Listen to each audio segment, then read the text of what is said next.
గత అధ్యాయంలో మనం వైరస్ ద్వారా సంక్రమించే వ్యాధులు వాటికి సంబంధించినటువంటి ప్రధాన సమాచారం గురించి తెలుసుకున్నాం.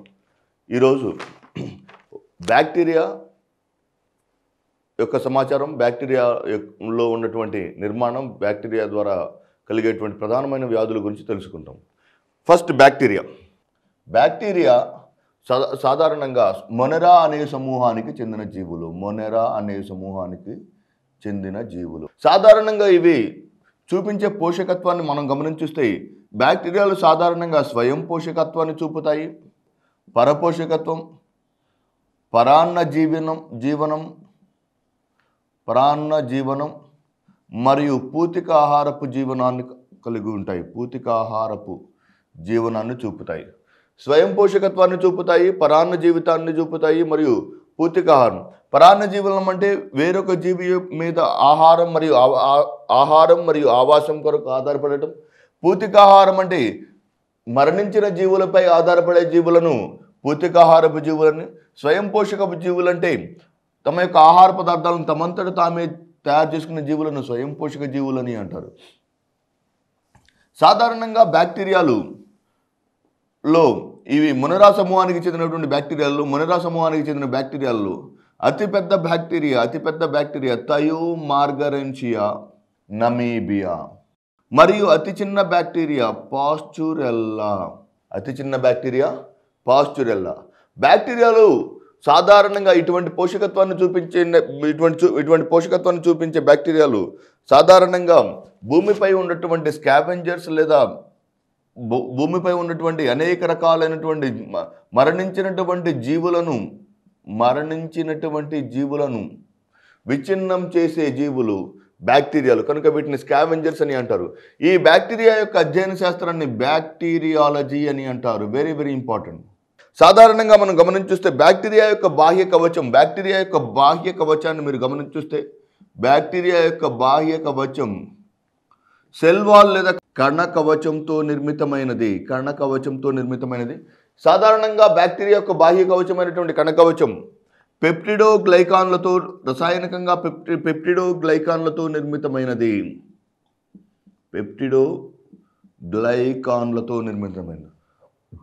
బ్యాక్టీరియా యొక్క బాహ్య కవచమైనటువంటి బ్యాక్టీరియా కణకవచం పెప్టిడోగ్లైకాన్ లేదా మ్యూరిన్ అనే రసాయన పదార్థాలతో నిర్మితమైనది. బ్యాక్టీరియా యొక్క బాహ్య కవచం. ఈ బ్యాక్టీరియాలో ఉన్నటువంటి సాధారణంగా ఇటువంటి బాహ్య కవచాన్ని కలిగినటువంటి బ్యాక్టీరియా మరియు ఈ బ్యాక్టీరియాలో మనకి సాధారణంగా కనిపించే చలనాంగాలు ఫ్లాజెల్లా మరియు పిలి ఇంగ్లీష్లో PILI ఫ్లాజెల్లా.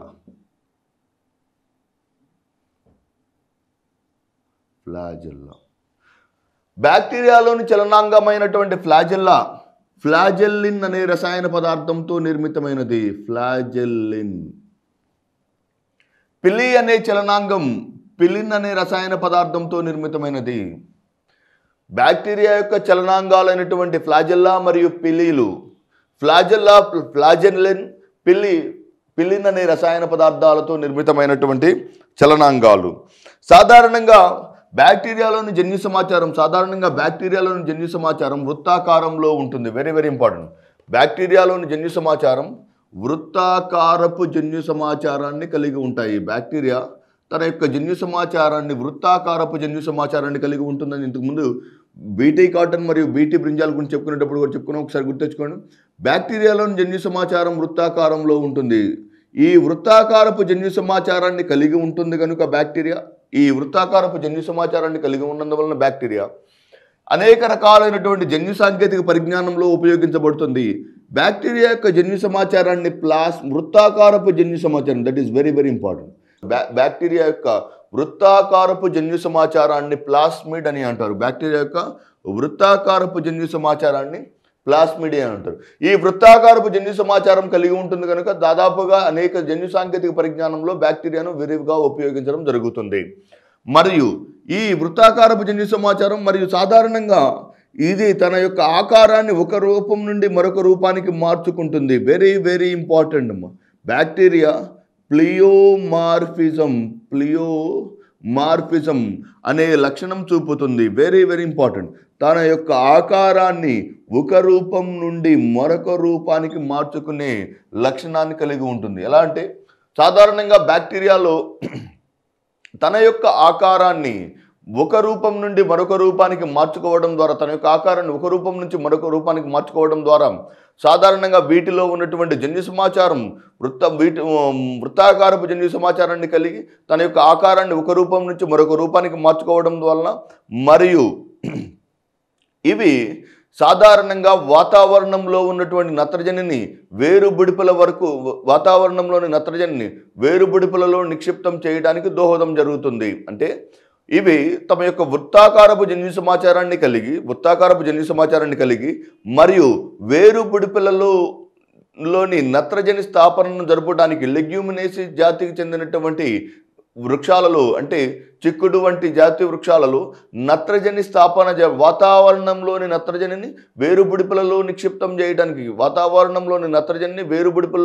చేయడానికి ఇవి తమ యొక్క ఆకారాన్ని ఒక రూపం నుంచి మరొక రూపానికి మార్చుకుంటాయి. ఇలా తమ యొక్క ఆకారాన్ని ఒక రూపం నుంచి మరొక రూపానికి మార్చుకునే లక్షణాన్ని ప్లియోమార్ఫిజం అని అంటారు. ఇవి కనుక ఈ బ్యాక్టీరియాలో మనకు సాధారణంగా కనిపించే అతి ముఖ్యమైనటువంటి లక్షణం ప్లియోమార్ఫిజం, మరియు వీటిలో ఉన్నటువంటి జన్యు సమాచారం వృత్తాకారపు జన్యు సమాచారాన్ని కలిగి ఉంటాయి. మరి వీటి యొక్క ఆర్థిక ప్రాముఖ్యత, ఇవి దేనికి ఉపయోగపడతాయి? బ్యాక్టీరియా యొక్క ఆర్థిక ప్రాముఖ్యత, సాధారణంగా బ్యాక్టీరియాలో కనిపించే ఆర్థిక ప్రాముఖ్యత. ఇవి సాధారణంగా పెరుగు లేదా కర్డ్, పెరుగు తయారీకి వీటిని పెరుగు తయారీలో ఉపయోగిస్తారు. లాక్టోబాసిల్లస్ అనే బ్యాక్టీరియా ఈస్ట్ కూడా ఉపయోగపడుతుంది. కానీ సాధారణంగా పెరుగు తయారీకి లేదా వెన్న తయారీకి వంటి పాల ఉత్పత్తుల యొక్క పదార్థాల తయారీకి ఉపయోగించే బ్యాక్టీరియా లాక్టోబాసిల్లస్. సాధారణంగా టీ మరియు టొబాకో, తేయాకు మరియు పొగాకును శుభ్రపరచడానికి లేదా క్యూరింగ్ చేయడానికి, పొగాకు మరియు తేయాకును క్యూరింగ్ చేయడానికి సాధారణంగా బ్యాక్టీరియాను ఉపయోగిస్తారు. నెక్స్ట్, ఎసిడోబాక్టీరియం అనే బ్యాక్టీరియాను ఉపయోగించి ఎసిడోబాక్టీరియం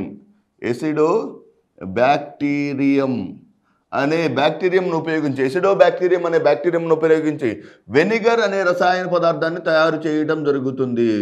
ఎసిడోబాక్టీరియంను ఉపయోగించి వెనిగర్ అనే రసాయన పదార్థాన్ని, ఆహార పదార్థాలను నిల్వ చేయడానికి ఉపయోగించే వెనిగర్ అనే రసాయన పదార్థాన్ని బ్యాక్టీరియం అనే బ్యాక్టీరియం ద్వారా ఉపయోగించడం జరుగుతుంది. నెక్స్ట్, క్లాస్ట్రీడియం అనే బ్యాక్టీరియం ద్వారా క్లాస్ట్రీడియం అనే బ్యాక్టీరియం ద్వారా రసాయనికంగా లేదా పారిశ్రామికంగా ఈథైల్ ఆల్కహాల్ యొక్క ఉత్పత్తి జరుగుతుంది. ఈథైల్ ఆల్కహాల్ను పారిశ్రామికంగా తయారు చేయడానికి ఉపయోగించే బ్యాక్టీరియాను క్లాస్ట్రీడియం అని, పారిశ్రామికంగా వెనిగర్ లేదా ఆహార పదార్థాలు నిల్వ చేసే రసాయనమైనటువంటి ఎసిటిక్ యాసిడ్ను తయారు చేయడానికి ఉపయోగించే బ్యాక్టీరియాను ఎసిడోబాక్టీరియం అని అంటారు. అజటోబాక్టర్ అనే బ్యాక్టీరియాను సాధారణంగా లెగ్యూమినేస్ లేదా వేర్ల యొక్క బొడిపెలలో నత్రజని స్థాపన కొరకు ఉపయోగించే బ్యాక్టీరియాను అజటోబాక్టర్ అని అంటారు. నెక్స్ట్, క్లాస్ట్రీడియం డ్యూటీరియం అనే బ్యాక్టీరియం ద్వారా క్లాస్ట్రీడియం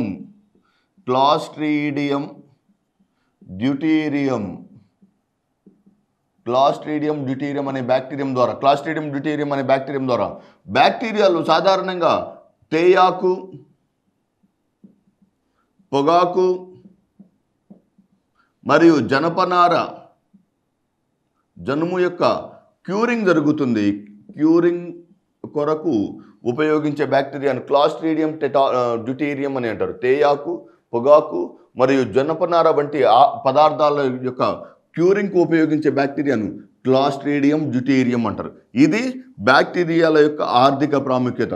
ఇప్పటివరకు మనం బ్యాక్టీరియా అంటే ఏంటి, అవి ఏ సమూహానికి చెందినవి, వాటిలో ఉన్నటువంటి రసాయనిక పదార్థం, జన్యు సమాచారం ఎలా ఉంటుందనేది తెలుసుకోవడం జరిగింది. నెక్స్ట్ రాబోయే అధ్యాయం బ్యాక్టీరియా ద్వారా సాధారణంగా జరిగే సోకే వ్యాధులు. బ్యాక్టీరియా ద్వారా ప్రధానంగా సోకే వ్యాధులు. మొట్టమొదటి వ్యాధి కలరా. కలరాలో మనకి 2 పాయింట్లు చాలా ప్రముఖమైనటువంటి పాయింట్లు కనబడతాయి. కలరాను కలుగజేసే బ్యాక్టీరియా మొట్టమొదటి వ్యాధి అధ్యయన శాస్త్రంలో మీరు గుర్తుపెట్టుకోవాల్సింది వ్యాధికారకం ఏ సమూహానికి చెందినది. కలరా వ్యాధిని కలుగజేసే విబ్రియో కలరా బ్యాక్టీరియా సమూహానికి చెందినదా లేకపోతే వైరస్ సమూహానికి చెందినదా? అంటే ఏ ఈ వ్యాధులను కలుగజేసే వ్యాధికారకం యొక్క సమూహం ఏ సమూహానికి. సో బ్యాక్టీరియా వ్యాధులే, కానీ కొంతకాలం తర్వాత ఏమైపోతుంది, ఈ వ్యాధికారకాలు ఎక్కువగా అవటం వలన ఇది బ్యాక్టీరియా ద్వారా వచ్చే వ్యాధా లేకపోతే వైరస్ ద్వారా వచ్చే వ్యాధి అని కొంత కన్ఫ్యూజన్ వస్తుంది. కలరాను కలుగు చేసే వ్యాధికారకం విబ్రియో కలరా. కలరాను కలుగు చేసే వ్యాధికారకం విబ్రియో కలరా. ఈ వ్యాధికారకమైనటువంటి విబ్రియో కలరా మానవ శరీరంలోకి కలుషితమైన నీటి ద్వారా మరియు కలుషిత ఆహార పదార్థాల ద్వారా సోకుతుంది. ఇలా మానవునికి కలుషితమైన నీరు మరియు కలుషిత ఆహార పదార్థాల ద్వారా మానవునికి సోకే ఈ వ్యాధిలో ఏ వ్యవస్థ ప్రధానంగా ప్రభావితమవుతుంది? కలరా వ్యాధిలో సాధారణంగా మానవుల్లోని ప్రభావితమయ్యే వ్యవస్థ జీర్ణ వ్యవస్థ. వ్యాధి లక్షణం అన్నప్పుడు కలరా వ్యాధిలో కనిపించే ప్రధానమైనటువంటి వ్యాధి లక్షణం వెరీ ఇంపార్టెంట్. కలరా వ్యాధిలో మనకి సాధారణంగా లేదా ప్రాథమికంగా కనిపించే వ్యాధి లక్షణం అన్నప్పుడు డీహైడ్రేషన్, నిర్జలీకరణం. మానవుని యొక్క అధిక మోషన్స్ జరుగుతాయి, కానీ మోషన్స్ వల్ల కనిపించే ప్రధానమైనటువంటి లక్షణం అంటే ఏం చెప్పుకోవచ్చు? డీహైడ్రేషన్. ఈ డీహైడ్రేషన్ అంటే ఆ వ్యాధిగ్రస్తుడి యొక్క శరీరం నుంచి నీటిని అధికంగా నష్టపోవడం జరుగుతుంది.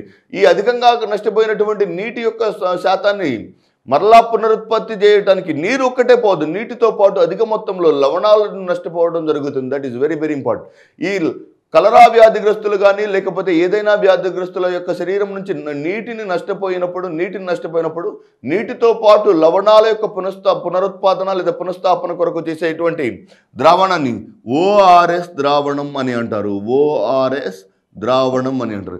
ఈ ఓఆర్ఎస్ ద్రావణంలో ఉన్నటువంటి రసాయనిక కంపోజిషన్ అనేది very important area, particularly from cholera డిసీజ్లో. సాధారణంగా ఓఆర్ఎస్ ద్రావణాన్ని ఏ రసాయనాల ద్వారా తయారు చేస్తారు?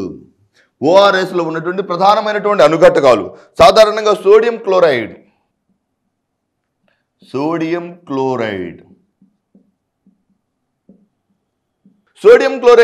సాధారణంగా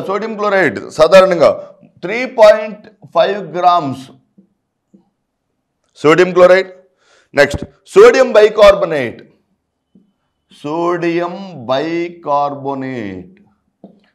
బైకార్బోనేట్ నుండి సాధారణంగా 2.5 grams. Potassium chloride KCl 1.5 grams. Potassium chloride 1.5 grams. Glucose 20 grams. Sucrose 40 grams. ఈ టేబుల్లో వెరీ ఇంపార్టెంట్ ఇన్ఫర్మేషన్ ఉంది. ఎట్టి పరిస్థితుల్లో ఈ ఇన్ఫర్మేషన్లో ఎలా క్వశ్చన్స్ అడుగుతాడో చూద్దాం. ఉన్నటువంటి అంటే మనం ఊహించినటువంటి ఏరియాస్లో నుంచి చాలా ప్రాథమిక క్వశ్చన్ రావచ్చు. ఓఆర్ఎస్ ద్రావణంలో ఉపయోగించేటువంటి రసాయనాలలో అధిక మొత్తంలో కనిపించే రసాయనం సుక్రోజ్. లేకపోతే ఎలా క్వశ్చన్ అడగవచ్చు, ఈ క్రింది లవణాలలో ఏ లవణాలు ఓఆర్ఎస్ ద్రావణంలో లభించవు అంటే సాధారణంగా sodium chloride, sodium bicarbonate, potassium chloride, glucose అన్నప్పుడు గ్లూకోజ్ మనకు తెలుసు, సోడియం క్లోరైడ్ తెలుసు, సోడియం ఉంటే కంపల్సరీగా పొటాషియం కూడా ఉంటుంది కాబట్టి, కానీ సోడియం బైకార్బోనేట్ అనుకోం. వాస్తవానికి sodium chloride 3.5 grams, sodium bicarbonate 2.5 grams, potassium chloride 1.5 grams, glucose 20 grams ఉన్నటువంటి ఓఆర్ఎస్ లవణాలను 1 లీటర్ నీటిలో పోర్టబుల్ వాటర్లో కలుపుకొని త్రాగడం ద్వారా ఆ వ్యాధిగ్రస్తుల శరీరం నుంచి డీహైడ్రేషన్ లేదా నిర్జలీకరణం అనే ప్రభావం నుండి వారు బయటపడవచ్చు. ఇది కలరాకు సంబంధించినటువంటి సమాచారం. వ్యాధికారకం విబ్రియో కలరా, కానీ ప్రభావితమయ్యే వ్యవస్థ జీర్ణ వ్యవస్థ. రెండవ వ్యాధి టైఫాయిడ్. టైఫాయిడ్ వ్యాధి సాధారణంగా మానవ శరీరంలోని జీర్ణ వ్యవస్థను ప్రధానంగా ప్రభావితం చేసే వ్యాధి.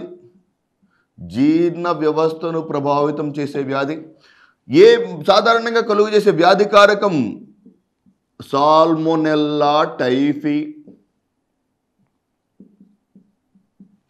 టైఫాయిడ్ వ్యాధిని కలుగు చేసే వ్యాధికారకం సాల్మోనెల్లా టైఫీ. ఈ సాల్మోనెల్లా టైఫీ ద్వారా సోకే ఈ టైఫాయిడ్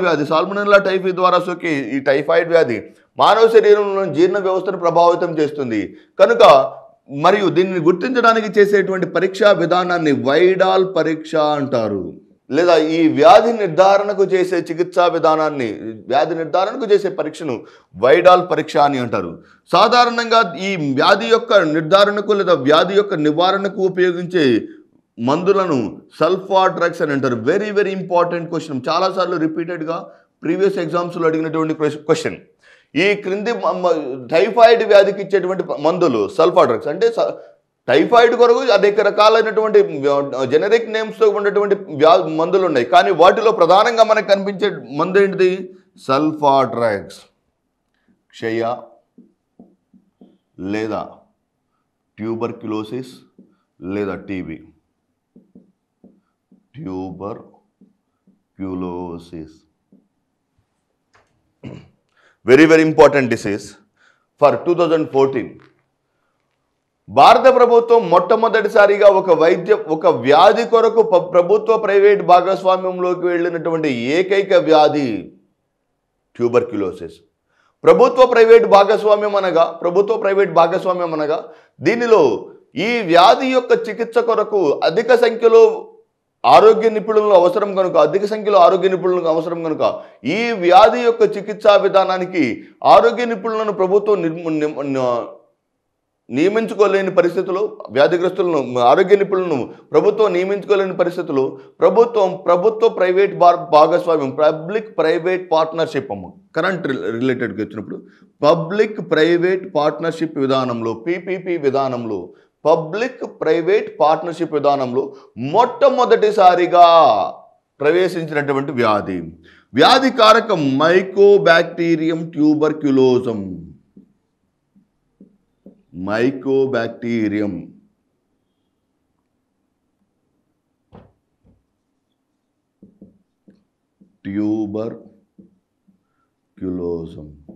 వ్యాధిని కలుగు చేసే వ్యాధి కారకం మైకోబాక్టీరియం ట్యూబర్క్యులోజం.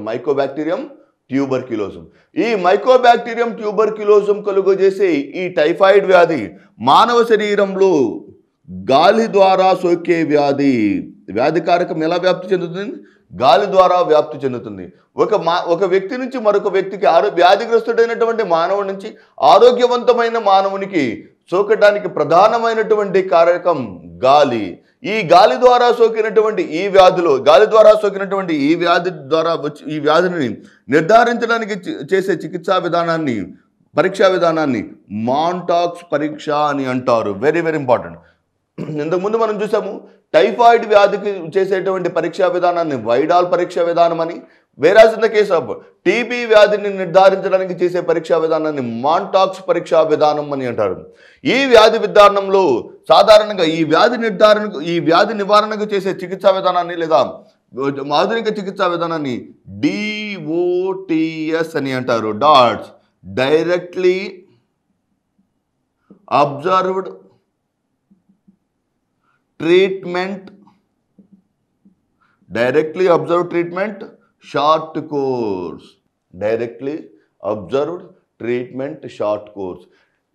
లేదా డాట్స్ చికిత్సా విధానాన్ని ఈ క్రింది వ్యాధుల్లో ఏ వ్యాధి కొరకు ఇవ్వటం జరుగుతుంది? డాట్స్ చికిత్సా విధానాన్ని ఈ క్రింది వ్యాధుల్లో ఏ వ్యాధికి ఇవ్వటం జరుగుతుంది? సాధారణంగా క్షయ వ్యాధికి చేసేటువంటి చికిత్సా విధానాన్ని డాట్స్ చికిత్సా విధానం అని అంటారు.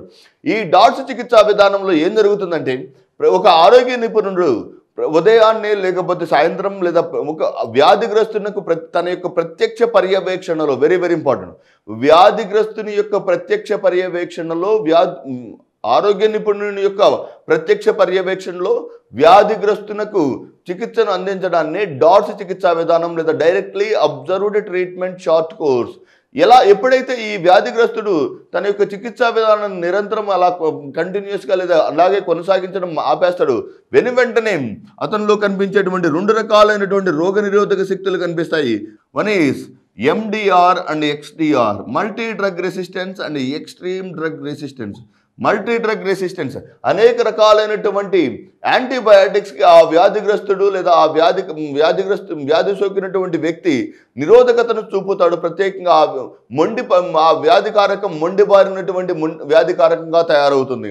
ఇంకా సివియర్ కండిషన్స్లో, ఇంకా తీవ్రమైన పరిస్థితుల్లో ఎక్స్ట్రీమ్ డ్రగ్ రెసిస్టెన్స్ ద్వారా ఇంకా ఎటువంటి మందు ఇచ్చినప్పటికీ ఈ వ్యాధికారకం లొంగకపోతే దాన్ని ఎక్స్ట్రీమ్ డ్రగ్ రెసిస్టెన్స్ అని అంటారు. ఎక్స్ట్రీమ్ డ్రగ్ రెసిస్టెన్స్ అని అంటారు. మరి అప్పుడే పుట్టినటువంటి చిన్నపిల్లవాడికి మనం ఎటువంటి వస్త్రాలనైనా మంచి వస్త్రాలను అందించవచ్చు, కానీ గాలిని మాత్రం శుభ్రపరిచి ఇవ్వలేము. కనుక గాలిని మాత్రం ఎట్టి పరిస్థితుల్లో అప్పుడే పుట్టినటువంటి చిన్నపిల్లవాడికి ఎటువంటి గాలిని ఎంత మాత్రమని గాలిని అందించగలం. అందువలన మొట్టమొదటిసారిగా పుట్టిన పిల్లవాడికి ఇవ్వవలసినటువంటి వ్యాక్సిన్ ట్యూబర్క్యులోసిస్కి సంబంధించిన వ్యాక్సిన్. ఎందుకంటే ఇది గాలి ద్వారా సోకే వ్యాధి. ఈ గాలి ద్వారా సోకే వ్యాధి అయినటువంటి ట్యూబర్క్యులోసిస్ను నివారించడానికి చిన్నపిల్లల్లో ఎప్పటికప్పుడు ఇవ్వవలసినటువంటి చిన్నపిల్లల్లో ముందస్తుగా ఇవ్వవలసినటువంటి వ్యాక్సిన్ BCG, బ్యాసిల్లస్ కాల్మెటోగ్వరైన్. 2 క్వశ్చన్లు వెరీ వెరీ ఇంపార్టెంట్. అప్పుడే పుట్టినటువంటి పిల్లవాడికి ముందస్తుగా ఇవ్వవలసిన వ్యాక్సిన్ BCG వ్యాక్సిన్, మరియు గర్భిణీ స్త్రీకి ముందస్తుగా ఇవ్వవలసిన వ్యాక్సిన్ టెటానస్ టాక్సాయిడ్ లేదా TT vaccine. Very very important. TT vaccine అప్పుడే పుట్టినటువంటి చిన్నపిల్లవాడి, అప్పుడే గర్భిణీ అయినటువంటి స్త్రీకి ముందస్తుగా ఇవ్వవలసినటువంటి వ్యాక్సిన్ TT వ్యాక్సిన్, మరియు అప్పుడే పుట్టినటువంటి చిన్నపిల్లవాడికి ముందస్తుగా ఇవ్వవలసినటువంటి వ్యాక్సిన్ BCG వ్యాక్సిన్. మరియు భారతదేశం ట్యూబర్క్యులోసిస్ లేదా క్షయవ్యాధి యొక్క నిర్ధారణకు లేదా నియంత్రణకు భారతదేశం చేపట్టినటువంటి చికిత్సా విధానాన్ని NTCP అని అంటారు. నేషనల్ ట్యూబర్క్యులోసిస్ కంట్రోల్ ప్రోగ్రామ్, జాతీయ క్షయ నిర్మూలన పథకాన్ని ప్రవేశపెట్టి క్షయవ్యాధి ద్వారా జరిగే మరణాల యొక్క సంఖ్యను తగ్గించడానికి తీవ్రంగా ప్రయత్నించడం జరుగుతుంది. టీబీ లేదా క్షయవ్యాధి తర్వాత ప్రముఖమైనటువంటి వ్యాధి 4వ వ్యాధి లెప్రసీ లేదా కుష్టు. వ్యాధికారకం మైకోబాక్టీరియం లెప్రీ.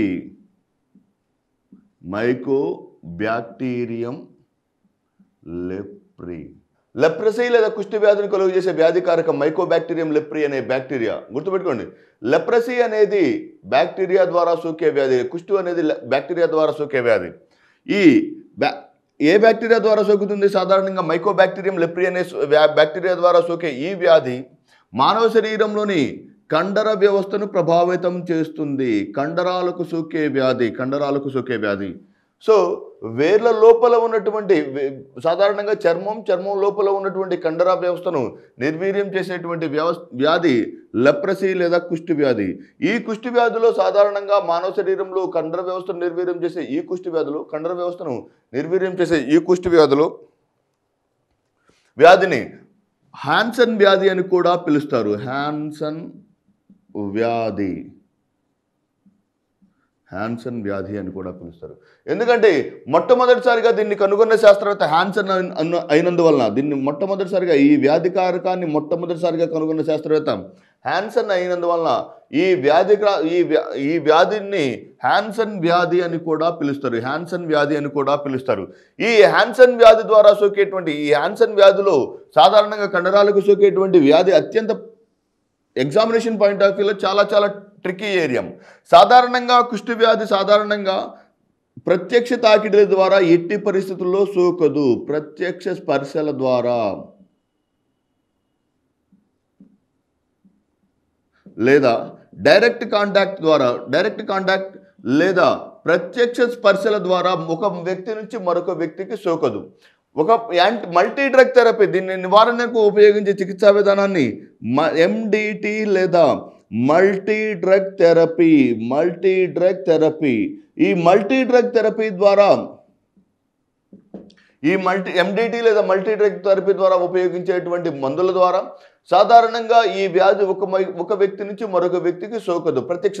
కానీ వ్యాధిగ్రస్తురాలైన తల్లి నుండి శిశువుకి ఈ వ్యాధి సోకుతుంది. లెప్రసీ లేదా కుష్టి వ్యాధి, మైకోబాక్టీరియం లెప్రేయి అనే బ్యాక్టీరియా ద్వారా సోకే ఈ వ్యాధి మొట్టమొదటిసారిగా కనుగొన్న శాస్త్రవేత్త హ్యాన్సన్ అనే మహాశయుడు కనుగొన్నటువంటి ఈ వ్యాధి సాధారణంగా వ్యాధిగ్రస్తురాలైన తల్లి నుండి శిశువుకి సోకే వ్యాధి. వ్యాధిగ్రస్తురాలైన తల్లి నుండి శిశువుకి ఈ వ్యాధి సోకుతుంది కనుక ఈ వ్యాధి నిర్ధారణకు చేసే అద్భుతమైనటువంటి నిర్ధారణ పరీక్షను PCR అని అంటారు. ఈ వ్యాధి నిర్ధారణకు చేసే పరీక్షా విధానాన్ని పొలిమరేజ్ చైన్ రియాక్షన్ లేదా PCR అని అంటారు. అంటే ఈ PCR ద్వారా జరాయువులో లేదా పిండంలో ఉన్నటువంటి ఉల్బద్రవంలో ఉన్నటువంటి కొద్ది మొత్తంలో ఉన్నటువంటి వ్యాధికారకాలను సైతం గుర్తించవచ్చు. అంటే చాలా తక్కువ మోతాదులో ఉన్నటువంటి వ్యాధికారకాలను కూడా గుర్తించడానికి చేసేటువంటి చికిత్సా విధానాన్ని నిర్ధారణ పరీక్షను PCR లేదా పొలిమరేజ్ చైన్ రియాక్షన్ అని అంటారు. పొలిమరేజ్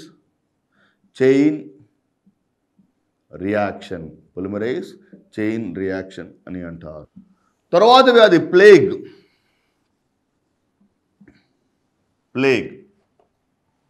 బ్యాక్టీరియా వ్యాధులలో సాధారణంగా మీరు గుర్తుంచుకోవాల్సినటువంటి వ్యాధి కారకం పేరు అన్నప్పుడు ఈ ప్లేగ్ వ్యాధి యొక్క కారకం. మిగిలిన యొక్క ఏ వ్యాధి కారకాన్ని యొక్క పేరునైనా ఆ వ్యాధితోటి అనుసంధానించబడి ఉంటుంది. కలరా, విబ్రియో కలరా అంటే కలరా వ్యాధిని కలుగజేసే కారకం విబ్రియో కలరా. టైఫాయిడ్ వ్యాధిని కలుగజేసే వ్యాధి కారకం సాల్మోనెల్లా టైఫీ. అలాగే లెప్రసీని కలుగజేసే వ్యాధి కారకం మైకోబాక్టీరియం లెప్రీ. కట్కాయ్ వ్యాధి లేదా పెర్చుసెస్ వ్యాధిని కలుగజేసే కారకం బర్డుటెల్లా పెర్చుసెస్. ఓకే, టెటానస్ వ్యాధి లేదా ధనుర్వాతాన్ని కలుగజేసే వ్యాధి కారకం క్లాస్ట్రీడియం టెటాని. అంటే వ్యాధి కారకం పేరుతో వ్యాధి ఉంటుంది. అంటే కానీ ఈ ఒక్క ప్లేగ్ వ్యాధిలో మాత్రమే కలుగజేసే వ్యాధి కారకం ఎర్సీనియా పెస్టిస్. వ్యాధి కారకం పేరు ఎర్సీనియా పెస్టిస్. సాధారణంగా కలుషితమైన గాలి ద్వారా సోకే వ్యాధి. కలుషితమైన గాలి ద్వారా సోకే ఈ వ్యాధి ప్రధానంగా వాహకంగా గాలి ఉంటుంది. అతిదేయిగా ఎలుకలు ఉంటాయి. అంటే అతిదేయిగా ఉన్నటువంటి ఈ ఎలుకల్లో ఈ ఎర్సీనియా పెస్టిస్ ప్రవేశించి తన యొక్క జీవిత చక్రాన్ని పూర్తి చేసుకుంటూ ఎలుకలను సంహరించి గాలిలోకి ప్రవేశించడం ద్వారా ఆ కలుషితమైనటువంటి గాలిని పీల్చినటువంటి మానవునిలోకి సోకే వ్యాధి ప్లేగ్ వ్యాధి. అటువంటి మానవునికి సోకే వ్యాధి ప్లేగ్ వ్యాధి. ఈ ప్లేగ్ వ్యాధిలో సాధారణంగా ఈ ప్లేగ్ వ్యాధిలో ప్రభావితమయ్యే వ్యవస్థ శ్వాస వ్యవస్థ.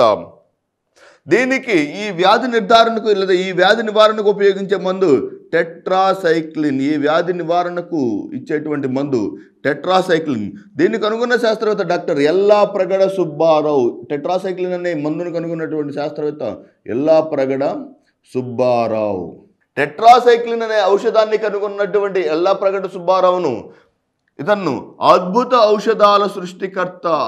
టెట్రాసైక్లిన్ అనే మందును కనుగొన్నందుకు డాక్టర్ ఎల్లాప్రగడ సుబ్బారావును అద్భుత ఔషధాల సృష్టికర్తగా పిలుస్తారు లేదా విజార్డ్ ఆఫ్ వండర్ డ్రగ్స్ అంటారు. Very very important. మొట్టమొదటిసారిగా యాంటీబయాటిక్ని కనుగొన్నటువంటి అలెగ్జాండర్ ఫ్లెమింగ్ని సైతం మీ బిరుదు లేదు. కానీ టెట్రాసైక్లిన్ అనే మందు కనుగొన్నందున విజార్డ్ ఆఫ్ వండర్ డ్రగ్స్ అద్భుత ఔషధాల సృష్టికర్తగా పేరుగొంచాడు. ఇతనిలో ఉన్నటువంటి చాలా గొప్ప లక్షణం ఏంటంటే సల్ఫర్ యొక్క యాంటీ బ్యాక్టీరియల్ యాక్టివిటీని మొట్టమొదటిసారిగా గుర్తించడం జరిగింది. అంటే అద్భుత ఔషధాల సృష్టికర్త అయినటువంటి డాక్టర్ ఎల్లాప్రగడ సుబ్బారావు కనుగొన్నటువంటి టెట్రాసైక్లిన్ లేదా టెట్రామైసిన్ని ఉపయోగించడం ద్వారా నివారించదగే వ్యాధి ప్లేగు వ్యాధి.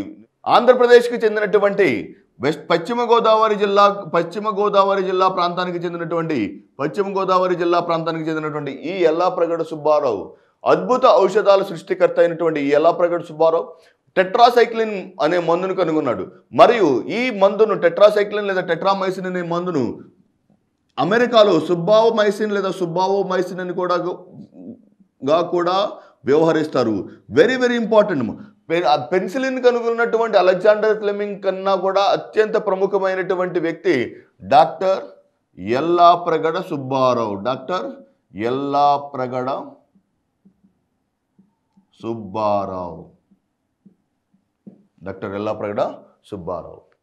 నెక్స్ట్, ఇప్పటి వరకు మనం వ్యాక్సినేషన్ గురించి ప్రాథమికంగానే చర్చిస్తూ వచ్చాం. ఇప్పుడు తప్పనిసరిగా వ్యాక్సినేషన్ అనే కాన్సెప్ట్ వెరీ వెరీ ఇంపార్టెంట్.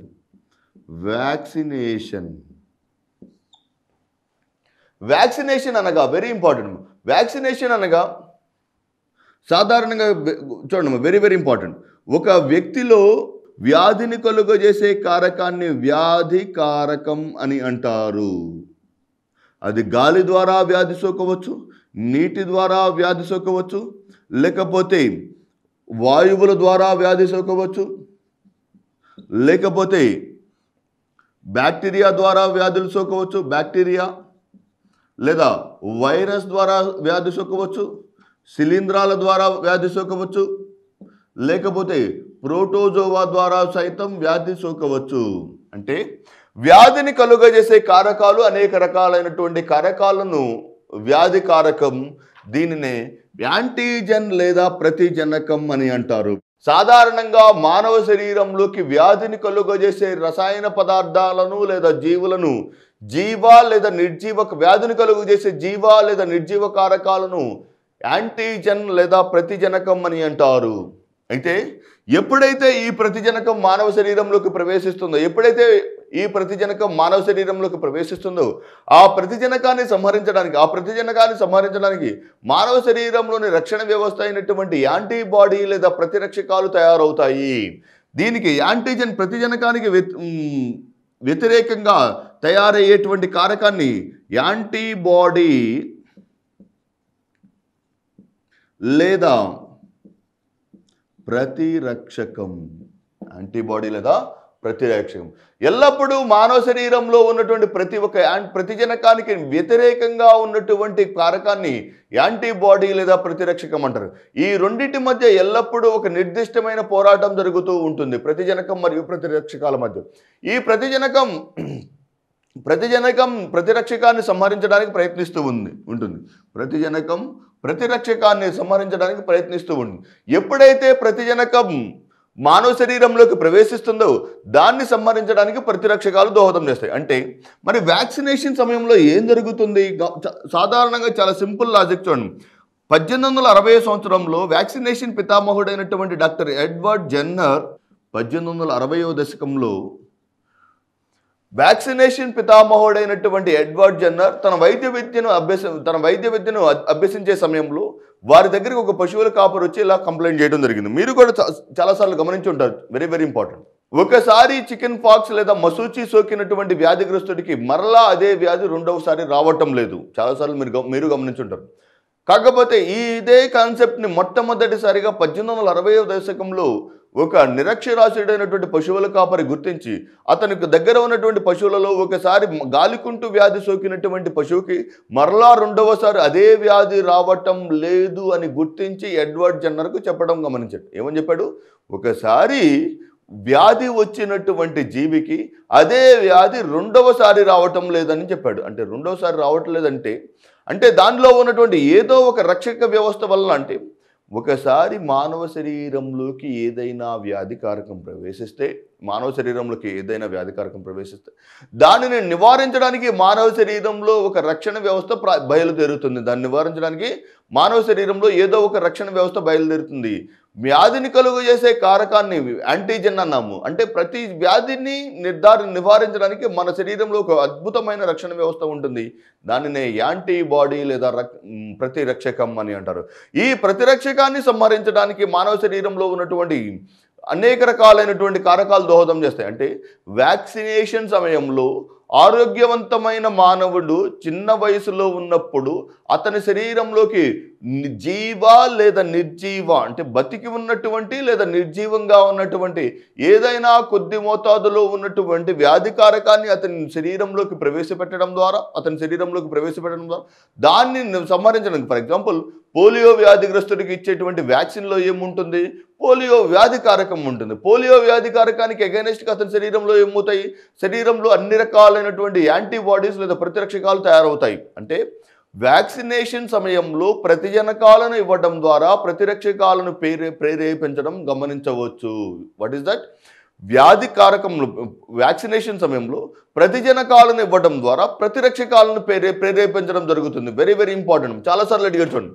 అంటే ఎడ్వర్డ్ జెన్నర్ 1860 నుంచి 1890 దశకం వరకు ఈ కాన్సెప్ట్ మీదే ప్రయోగాలు చేయడం జరిగింది. అంటే వ్యాధిని కలుగజేసే కారకాన్ని మానవ శరీరంలో జాగ్రత్తగా ప్రవేశింపజేస్తే అది కొద్ది మొత్తంలో వ్యాక్సినేషన్ అది ప్రేరేపిస్తుంది, లేదా వ్యాధికారకం నుండి మానవ శరీరాన్ని కాపాడేదానికి దోహదం చేస్తున్నాడు. అంటే ఎడ్వర్డ్ జెన్నర్ ప్రతిపాదించినటువంటి వ్యాక్సినేషన్ సిద్ధాంతం ప్రకారం యాంటీబాడీస్ లేదా ప్రతిరక్షకాలలో ఎడ్వర్డ్ జెన్నర్ ప్రధానంగా 2 లక్షణాలను గుర్తించాడు. ఒకటి, ఒక వ్యాధికి ఒక ప్రతిరక్షకం పనిచేస్తుంది అని చెప్పాడు. అంటే పోలియో వ్యాధికి ఒక ప్రతిరక్షకం, అంటే కలరా వ్యాధికి ఒక ప్రతిరక్షకం, అంటే ఒక వ్యాధికి ఒక ప్రతిరక్షకం ఉంటుందనే సిద్ధాంతాన్ని ప్రతిపాదించాడు. రెండవ మేజర్ కాన్సెప్ట్ ఏంటంటే ఒకసారి యాంటీబాడీస్ లేదా ప్రతిరక్షకాలు ఉత్పత్తి అయితే ఆ మానవుడు బ్రతికున్నంత కాలం ఈ యాంటీబాడీస్ అతని శరీరాన్ని కాపాడుతూనే ఉంటాయి. శాశ్వత జ్ఞాపక శక్తిని కలిగిన ఈ కారకాలు ఒక నిర్దిష్టమైన వ్యాధిని సంహరించడానికి దోహదం చేస్తాయి. ఇది వ్యాక్సినేషన్. అయితే వ్యాక్సినేషన్ ప్రకారం ఏమని చెప్పుకున్నాము? ఒక వ్యాధిని సంహరించడానికి ఒక కారకం దోహదం చేస్తుంది. కానీ ఇక్కడ డిపిటి, డిప్తీరియా, పెర్చుసిస్ మరియు టెటానస్ అనే వ్యాధులు 3 వ్యాధులకు కల్పించే వ్యాక్సిన్ని డిపిటి వ్యాక్సిన్ లేదా ట్రిప్లెట్ వ్యాక్సిన్ అని అంటారు. Very very important. డిపిటి లేదా ట్రిప్లెట్ వ్యాక్సిన్ ఏ వ్యాధులకు ఇస్తారు? Number 1 diphtheria, number 2 pertussis, number 3 tetanus లేదా ధనుర్వాతం. ఈ వ్యాధులు కలుగజేసే కారకాలు ప్రత్యేకంగా మీకు అడగకపోవచ్చు, కానీ గుర్తుపెట్టుకోండి. డిప్తీరియా, కొరినీబ్యాక్టీరియం డిప్తీరియే,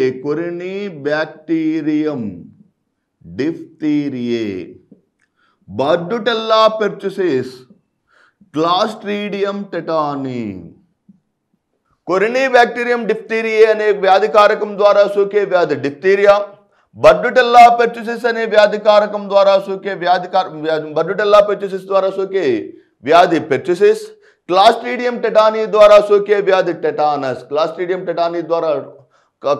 టెటానీ అనే వ్యాధికారకం ద్వారా సోకే వ్యాధి టెటానస్. ఈ కారకాల ద్వారా సోకే ఈ 3 వ్యాధులను నివారించడానికి ఇచ్చే వ్యాక్సిన్ను డిపిటి వ్యాక్సిన్ లేదా ట్రిప్లెట్ వ్యాక్సిన్ అని అంటారు. డిపిటి వ్యాక్సిన్ లేదా ట్రిప్లెట్ వ్యాక్సిన్ అని అంటారు. నెక్స్ట్, తరువాత వ్యాధి యాంథ్రాక్స్. వ్యాధికారకం ఆంత్రాక్సోసిల్లస్. సాధారణంగా పెంపుడు జంతువులు లేదా పశువుల నుండి పశువుల కాపరికి సోకే వ్యాధి ఆంత్రాక్స్. ఈ పశువులు మరణించడం ద్వారా లేదా పశువుల యొక్క గాలి ద్వారా పశువుల కాపరులకు సాధారణంగా సోకే వ్యాధి ఆంత్రాక్సోస్ అనే వ్యాధికారకం మానవ శరీరంలోకి ప్రవేశించడం ద్వారా సోకే వ్యాధి. సాధారణంగా ప్రభావితమయ్యే వ్యవస్థ శ్వాస వ్యవస్థ. ఈ ఆంత్రాక్స్ వ్యాధులు సాధారణంగా ప్రభావితమయ్యే వ్యవస్థ శ్వాస వ్యవస్థ. నెక్స్ట్ బొటులిజం లేదా ఫుడ్ పాయిజనింగ్ వ్యాధి. ఈ బొటులిజం లేదా ఫుడ్ పాయిజనింగ్ వ్యాధులు సాధారణంగా కలుగజేసే వ్యాధికారకం Clostridium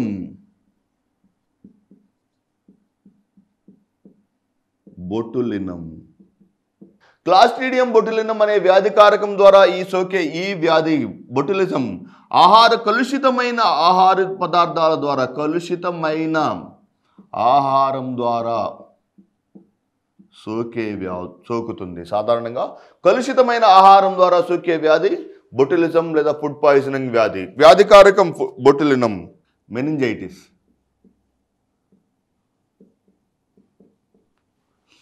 very very important disease.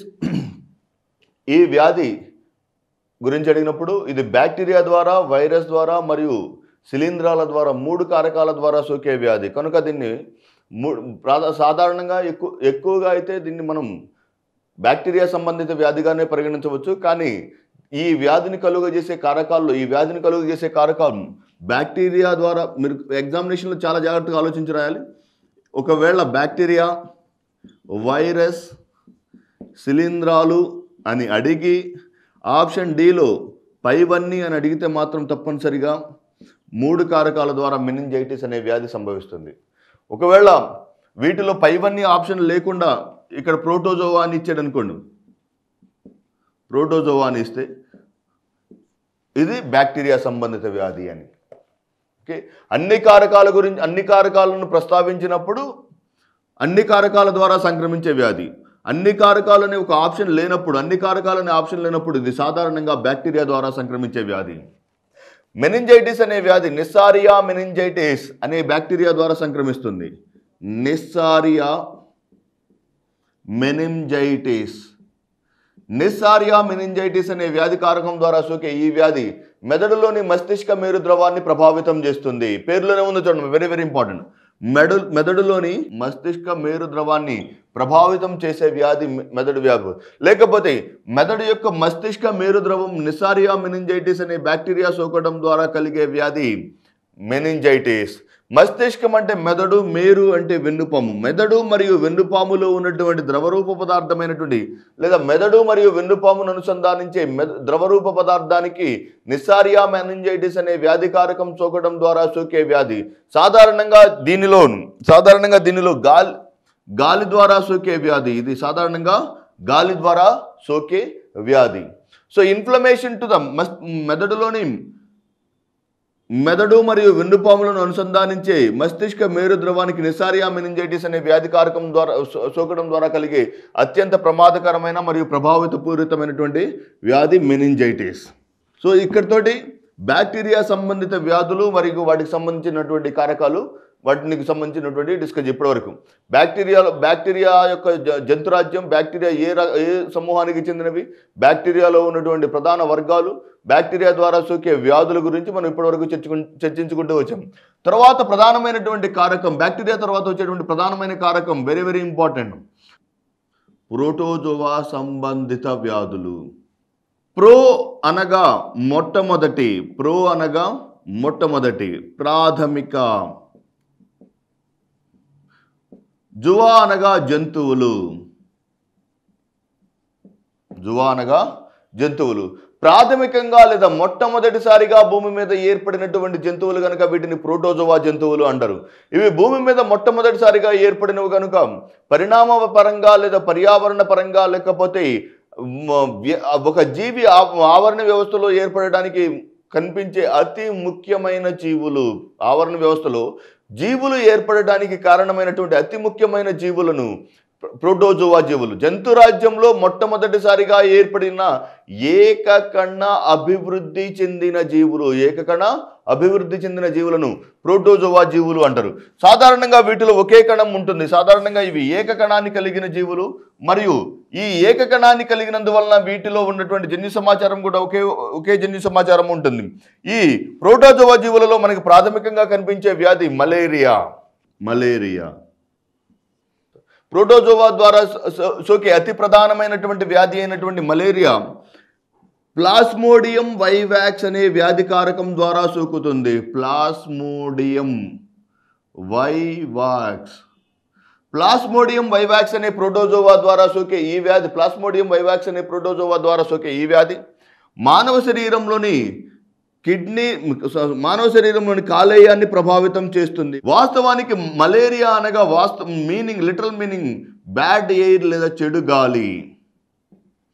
వాస్తవానికి ప్రాథమికంగా ఈ వ్యాధి గురించి 18-19 దశాబ్దాల ప్రాంతంలో ఈ వ్యాధి సాధారణంగా కలుషితమైనటువంటి గాలి ద్వారా సోకే వ్యాధిగా ప్రజలు సాధారణంగా గుర్తించడం జరిగింది. కానీ తదనంతరం సర్ రొనాల్డ్ రాస్ అనేటువంటి శాస్త్రవేత్త 1902 సంవత్సరంలో నోబెల్ బహుమతిని వైద్య రంగంలో పొందినటువంటి సర్ రొనాల్డ్ రాస్ ఈ వ్యాధి కారకం యొక్క జీవిత చక్రాన్ని, ప్లాస్మోడియం వైవాక్స్ అనే వ్యాధి కారకం మానవ శరీరంలోకి ఈ వ్యాధి కారకం దోమకాటు ద్వారా సోకుతుందని చెప్పారు. సో మానవ శరీరంలో ఈ వ్యాధిని కలుగజేసే వ్యాధి కారకమేమో ప్లాస్మోడియం వైవాక్స్.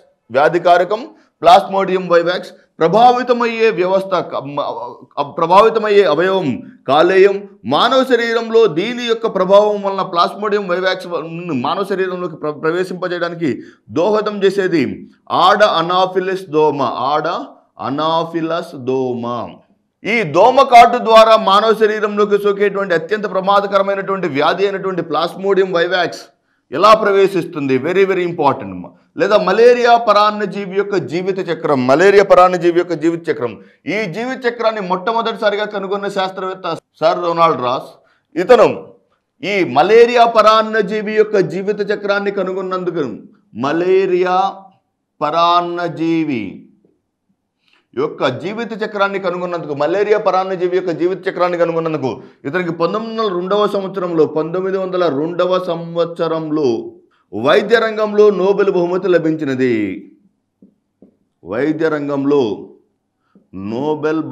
లభించినది. దేని కొరకు?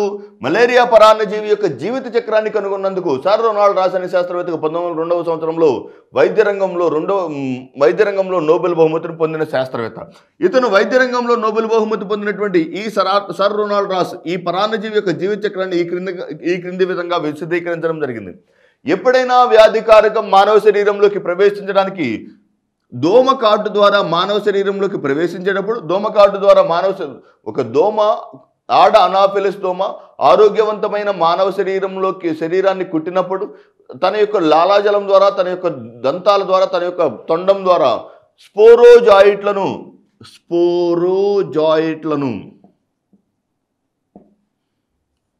మానవుని యొక్క రక్త ప్రసరణలో విడుదల చేస్తుంది. అంటే మానవ శరీరానికి మలేరియా పరాన్నజీవి ఏ రూపంలో ప్రవేశిస్తుంది? మానవ శరీరంలోకి మలేరియా పరాన్నజీవి ఏ రూపంలో ప్రవేశిస్తుంది? స్పోరోజాయిట్ల రూపంలో ప్రవేశిస్తుంది. ఎప్పుడైతే ఈ స్పోరోజాయిట్లు ఎర్ర రక్త కణాల ద్వారా ప్రయాణిస్తాయో, ఎవరి ద్వారా ప్రయాణిస్తాయి? ఆర్బీసీ లేదా రెడ్ బ్లడ్ కార్పస్కల్స్ లేదా ఎర్ర రక్త కణాల ద్వారా స్పోరోజాయిట్లు మానవ శరీరంలోకి ప్రవేశించి, మానవ శరీరంలోని ఎర్ర రక్త కణాల ద్వారా ప్రయాణించి, ఎర్ర రక్త కణాల గుండా మానవ శరీరంలోకి ప్రవేశించిన తర్వాత ఈ స్పోరోజాయిట్లు ఎర్ర రక్త కణాలలో గుండా ప్రవేశించి మొట్టమొదటిసారిగా కాలేయమునకు చేరుతాయి. ఎర్ర రక్త కణాల ద్వారా ఎక్కడికి చేరుతాయి? కాలేయమునకు లివర్కు చేరి ఈ కాలేయంలోని హెపాటోసైట్స్, కాలేయంలోని కణాలను వెరీ వెరీ ఇంపార్టెంట్, కాలేయం యొక్క కణాలను హెపాటోసైట్స్ అని, కాలేయం యొక్క అధ్యయన శాస్త్రాన్ని హెపటాలజీ అని అంటారు. కాలేయంలోని కణాలను హెపాటోసైట్స్ అని, కాలేయం యొక్క అధ్యయన శాస్త్రాన్ని ఏమంటారు? హెపటాలజీ. కాలేయం యొక్క అధ్యయన శాస్త్రం హెపటాలజీ కనుక అంటే కాలేయంలోని కణాలైనటువంటి హెపాటోసైట్లలోకి ఏ దశల్లో మలేరియా పరాన్నజీవి ప్రవేశిస్తుందన్నా కూడా స్పోరోజాయిట్లే. Very very important. మానవ శరీరంలోకి మలేరియా పరాన్నజీవి ఏ రూపంలో ప్రవేశిస్తుంది? స్పోరోజాయిట్లు. మానవ శరీరంలోకి స్పోరోజాయిట్లు ప్రవేశించిన తర్వాత కాలేయ కణాలను ఏ దశలో చేరుతాయి? స్పోరోజాయిడ్. స్పోరోజాయిట్ల దశలో మానవ శరీరంలోని ఎర్ర రక్త కణాలలోకి ప్రవేశించినటువంటి మానవ శరీరంలోని కాలేయ కణాలలోకి ప్రవేశించినటువంటి స్పోరోజాయిట్లు కాలేయ కణాలలో అనేక సంఖ్యలో విభజన చెంది మీరోజాయిట్స్గా రూపాంతరం చెందుతాయి. మానవ శరీరానికి వెళ్ళేటువంటి దశ అయితే స్పోరోజాయిట్లు. కాలేయంలో ప్రతి ఒక్క కాలేయ కణం, ప్రతి ఒక్క హెపాటోసైట్ ఒక్కొక్క స్పోరోజాయిట్ని నుండి మిలియన్ల సంఖ్యలో మీరోజాయిట్లను విడుదల చేస్తాయి. మిలియన్ల సంఖ్యలో మీరోజాయిట్లను విడుదల చేస్తాయి. మరలా ఈ మీరోజాయిట్లు తిరిగి ఇది ఎక్కడ ఏర్పడుతుంది? ఈ కాలేయంలో జరిగింది. ఇది స్పోరోజాయిట్స్ కాలేయంకి ఎలా ప్రయాణించినాయి? ఆర్బీసీ ఎర్ర రక్త కణాల ద్వారా. మీరోజాయిట్లు మరలా తిరిగి ఎర్ర రక్త కణాలలో లేదా ఆర్బీసీలోకి ప్రవేశించి మీరోజాయిట్లు ఎర్ర రక్త కణాలలోకి ప్రవేశించిన తర్వాత మానవ శరీరంలోని మరలా ఎర్ర రక్త కణాల్లోకి ప్రవేశించి ఇవి 2 రకాలైనటువంటి విభజనను చూపుతాయి. ఒకటి అలైంగిక విభజన, 2 లైంగిక విభజన. Very important. అంటే అలైంగిక విభజన ద్వారా మరలా మీరోజాయిట్లు అదే సంఖ్యలో ఉన్నటువంటి మీరోజాయిట్లను విడుదల చేస్తాయి. అలైంగిక విభజన ద్వారా లేదా అలైంగిక ప్రత్యుత్పత్తి ద్వారా మీరోజాయిట్లు వలయంలాగా రూపాంతరం చెందుతాయి. ఏర్పడిన తర్వాత ఈ లైంగిక ప్రత్యుత్పత్తి ద్వారా ఏర్పడినటువంటి మరలా లైంగిక ప్రత్యుత్పత్తి ద్వారా స్త్రీ మరియు పురుష సిద్ధ బీజాలు ఏర్పడతాయి. స్త్రీ మరియు పురుష సిద్ధ బీజాల యొక్క ఏర్పాటు కనిపిస్తుంది. ఈ స్త్రీ మరియు పురుష సిద్ధ బీజాలు మరలా మరొక దోమ యొక్క కాటు ద్వారా దోమలోకి ప్రవేశిస్తాయి. ఈ స్త్రీ మరియు పురుష సిద్ధ బీజాలు దోమ యొక్క లాలాజలంలోకి ప్రవేశించినటువంటి స్త్రీ మరియు పురుష సిద్ధ బీజాలు దోమ యొక్క శరీరంలో ఇవి ఫలదీకరణం చెంది ఊకైనెట్స్గా ఏర్పడతాయి. ఈ ఊకైనెట్స్ తిరిగి దోమ యొక్క శరీరంలో స్పోరోజాయిట్లుగా రూపాంతరం చెందుతాయి. ఈ స్పోరోజాయిట్స్ మరలా మరొక ఆరోగ్యవంతమైన మానవుడి శరీరంలోకి ప్రవేశించి మరలా ఈ వలయాన్ని పూర్తి చేస్తాయి. అంటే ఇక్కడి నుంచి సిద్ధ బీజాల యొక్క సంయోగానికి కారణం సిద్ధ బీజాలు సంయోగం చెందడం ద్వారా ఏర్పడినటువంటి ఊకైనెట్స్ కానీ సంయోగం చెందడం ద్వారా ఏర్పడినటువంటి ఊకైనెట్స్ ఫలదీకరణం చెందడం మరలా అభివృద్ధి చెందడం ద్వారా స్పోరోజాయిట్లుగా ఏర్పడిన వలయం దోమలో జరిగే వలయం. ఇది ఎక్కడ జరుగుతుంది? దోమలో జరుగుతుంది. మరి స్పోరోజాయిట్లు మీరోజాయిట్లు లైంగిక మరియు అలైంగిక ప్రత్యుత్పత్తి చూపటం ఇది మానవుని యొక్క శరీరంలో జరుగుతుంది. స్పోరోజాయిట్లు ఎర్ర రక్త కణాల ద్వారా ప్రవేశించి కాలేయ కణాలను చేరి మీరోజాయిట్లుగా రూపాంతరం చెందుతాయి. మీరోజాయిట్లుగా రూపాంతరం లేదా అభివృద్ధి చెందినటువంటి స్పోరోజాయిట్లు మరలా ఎర్ర రక్త కణాలకు చేరి లైంగిక మరియు అలైంగిక ప్రత్యుత్పత్తిని చూపుతాయి. అలైంగిక ప్రత్యుత్పత్తి ద్వారా వాటి యొక్క సంఖ్యను మరియు వాటిలో ఉన్నటువంటి క్రోమోజోముల సంఖ్యను విస్తృతం చేసుకుంటాయి. మరియు లైంగిక ప్రత్యుత్పత్తి ద్వారా ఏర్పడినటువంటి స్త్రీ మరియు పురుష సిద్ధ బీజాలు దోమ యొక్క లాలాజలంలోకి ప్రవేశించి ఊకైనెట్స్గా రూపాంతరం చెందుతాయి. ఊకైనెట్స్ తిరిగి స్పోరోజాయిట్లను చేరుకుంటాయి. ఇది దోమ యొక్క మలేరియా వ్యాధిని కలుగజేసేటువంటి ప్లాస్మోడియం వైవాక్స్ యొక్క జీవిత చరిత్ర. ఈ జీవిత చరిత్రను మలేరియా వ్యాధి యొక్క పరాన్నజీవి యొక్క జీవిత చరిత్రను కనుగొన్న శాస్త్రవేత్త సర్ రొనాల్డ్ రాస్ అనే మహాశయుడు.